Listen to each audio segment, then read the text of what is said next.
Así que en el crecimiento del alma se llega a la edad filosófica.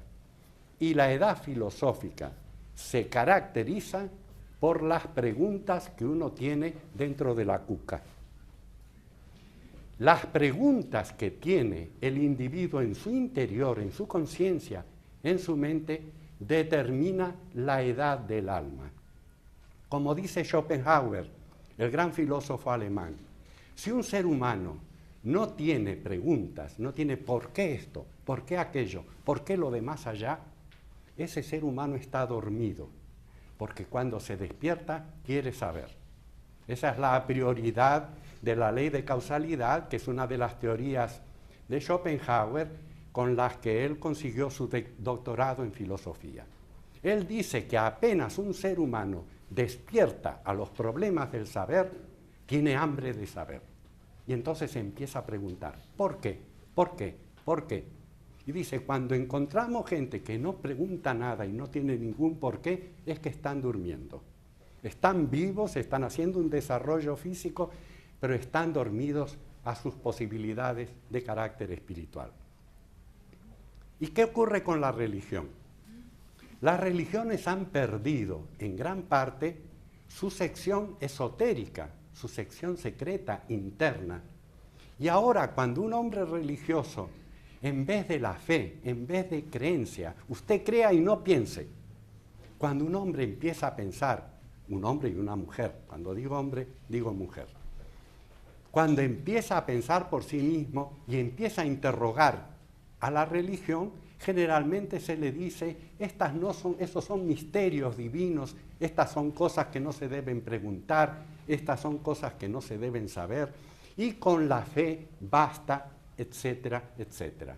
Nosotros conocemos por experiencia propia todo esto que se crea alrededor de las religiones populares. Las religiones antiguas y algunas modernas, cuando el alma llegaba a la edad de ¿por qué? A la edad en que no quiero saber por qué otro me dice, quiero experimentar por mí mismo, salía del lado popular y entraba a la religión esotérica. La misma religión educaba según la edad del alma. Del mismo modo que a la crianza la enviamos al colegio público primario, no a la universidad. Observen ustedes que lo que ocurre en el mundo profano a veces no ocurre en el mundo religioso.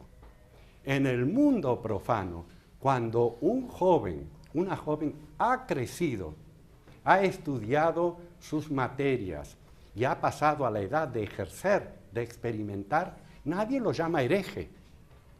A un graduado en física o en química que discute con el profesor no lo castiga como un hereje. Se alegra de que esa persona esté investigando, esté pensando por sí mismo. Sin embargo, en el ámbito religioso eso no ocurre, pero no ocurría así en otras épocas. En otras épocas, cada individuo tenía, cuando empezaba la época de los porqués, pasaba a una sección especial, la esotérica, y ahí se le daban explicaciones, y él podía experimentar. Había llegado a la mayoría de edad, ya no era una crianza. Las secciones esotéricas tenían exigencias, porque siempre, toda la antigüedad, y esto se ha perdido completamente, toda la antigüedad tenía la noción de que cuando se daba un conocimiento a alguien, ese alguien tenía que ser moralmente apto para recibirlo. Voy a explicar esto. El conocimiento es poder. El que sabe más puede más. Todo conocimiento es poder. El que conoce más tiene poder sobre el ignorante. Y así ocurre en la vida política, en la vida social, en la vida común de las naciones. Unos pocos intelectuales, unos pocos más sobresalientes, dirigen a una cantidad de masa que todavía no tiene la capacidad de razonar por sí mismo o la capacidad de razonar por sí mismo no es demasiado fuerte. Así es que todo conocimiento da poder, y todo poder puede usarse de dos maneras, para el bien o para el mal. No hay otra. Puedo utilizar mi poder de convicción mental, mis facultades intelectuales, para ayudar al prójimo que está en dificultades, que está en penumbra, que está en esas condiciones en que no sabe muy bien qué debe hacer. Pero también puedo ejercer mi poder mental para vampirizarlo, para explotarlo, para conducirlo a un estado de indefensión total. Así es que el poder mental que las clases intelectuales tenemos puede utilizarse para el bien o para el mal. Y la utilización, tanto para lo constructivo como para lo destructivo, depende de nuestro carácter moral. Así es que las secciones esotéricas, antes de dar enseñanzas que se iban a convertir en poder, educaban moralmente a los seres humanos. Esas eran las pruebas iniciáticas. Las famosas pruebas iniciáticas eran para depurar el carácter humano del egoísmo natural que tienen. Nosotros tenemos un egoísmo innato, natural, que forma parte de nuestra naturaleza animal. Aún una persona que trabaja para el prójimo, que trabaja en cuestiones sociales, que es digno de amistad, que tiene amistades y que corresponde con muchas otras personas, cuando está comiendo a mediodía en su casa y toca el timbre y viene una visita, siente desde el lado animal de su naturaleza fastidio. ¿Por qué me vienen a molestar cuando estoy comiendo? Hay actitudes en cada uno de nosotros que son espontáneas y que en el sendero espiritual hay que reconocerlas y hay que depurarlas. El egoísmo es una condición natural de los seres humanos. Los seres humanos tenemos una capacidad de dar nuestro afecto limitada. A veces es el matrimonio y 2 o 3 hijos. Pero lo que pasa con los hijos de los vecinos no me interesa. En cambio, en el sendero espiritual, lo que pasa con los hijos de los vecinos interesa tanto como con los propios hijos.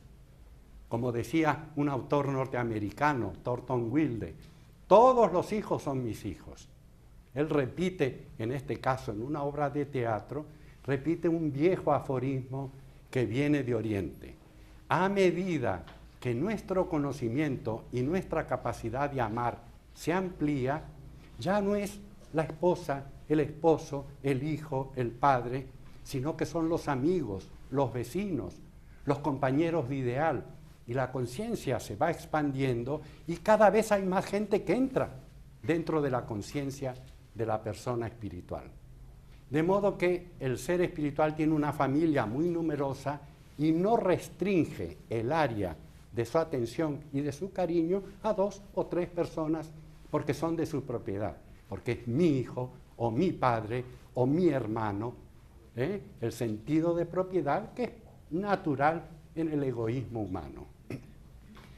En el reino animal, ese egoísmo es natural. Una madre defiende el alimento de sus cachorros con su propia vida. Pero en el reino humano eso no es natural. El ser humano está destinado para ampliar su conciencia y hacer que el bienestar de toda la humanidad sea una cosa tan importante como su propio bienestar.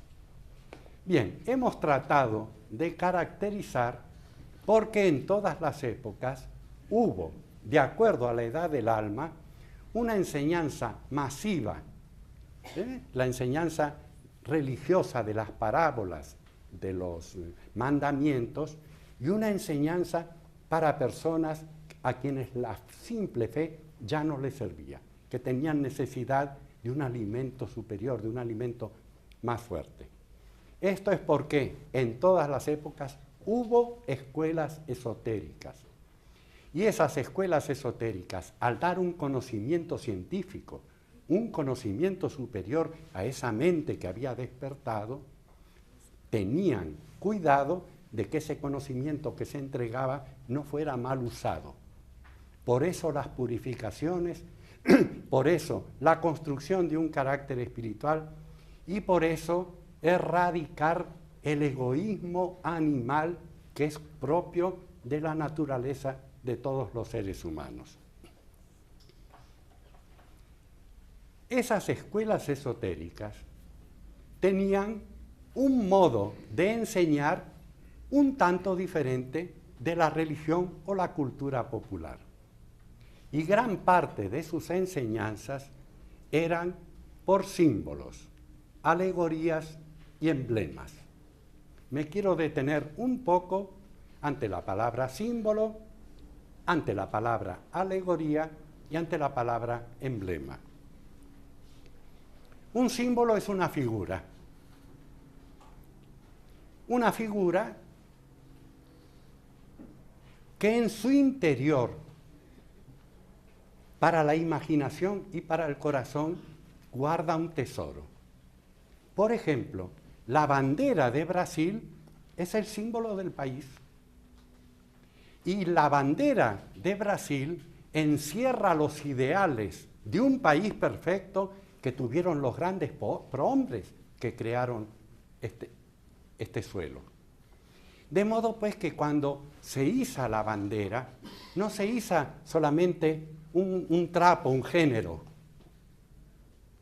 se iza un ideal y nos conmueve, si somos sensibles, el ideal de unidad y de perfección que hay detrás de la bandera nacional.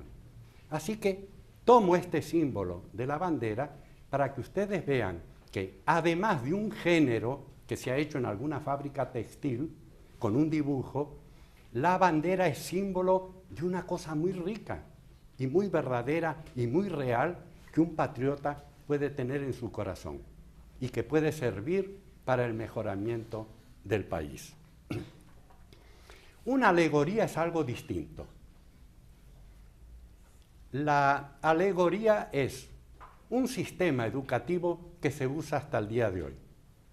Inclusive lo usamos nosotros. Lo usamos nosotros a veces sin darnos cuenta en el lenguaje común. En una alegoría estamos diciendo algo, pero queremos decir otra cosa. Lo que se quiere decir no es lo que se está diciendo. En el lenguaje popular a veces decimos, te lo digo suegra para que me entiendas nuera. En español hay ese refrán porque se está diciendo a alguien, pero como un tiro de elevación, lo que se está diciendo a otra persona. De manera que hay que interpretar en la alegoría el sentido interno y las alegorías son siempre narraciones, cuentos, historias, leyendas. La alegoría no es un símbolo, es una leyenda. El Génesis bíblico es toda una alegoría tomada de los caldeos, que a su vez lo tomaron de otras civilizaciones anteriores. Adán y Eva no son hombres como nosotros, son prototipos de la humanidad que va a ser. El jardín del Edén, el jardín del paraíso, no es un lugar geográfico, es un estado de conciencia, del que se sale cuando viene otro estado de conciencia. En la niñez tenemos un estado de conciencia imaginativo, pero cuando arribamos a la juventud ya asumimos este mundo, perdemos las ilusiones, el estado infantil y asumimos este mundo. Es decir, pasamos a otro estado de conciencia. El jardín del Edén es otro estado de conciencia. La serpiente, los árboles, la fruta prohibida, son todos alegorías que cuentan algo, pero que quieren decir otra cosa.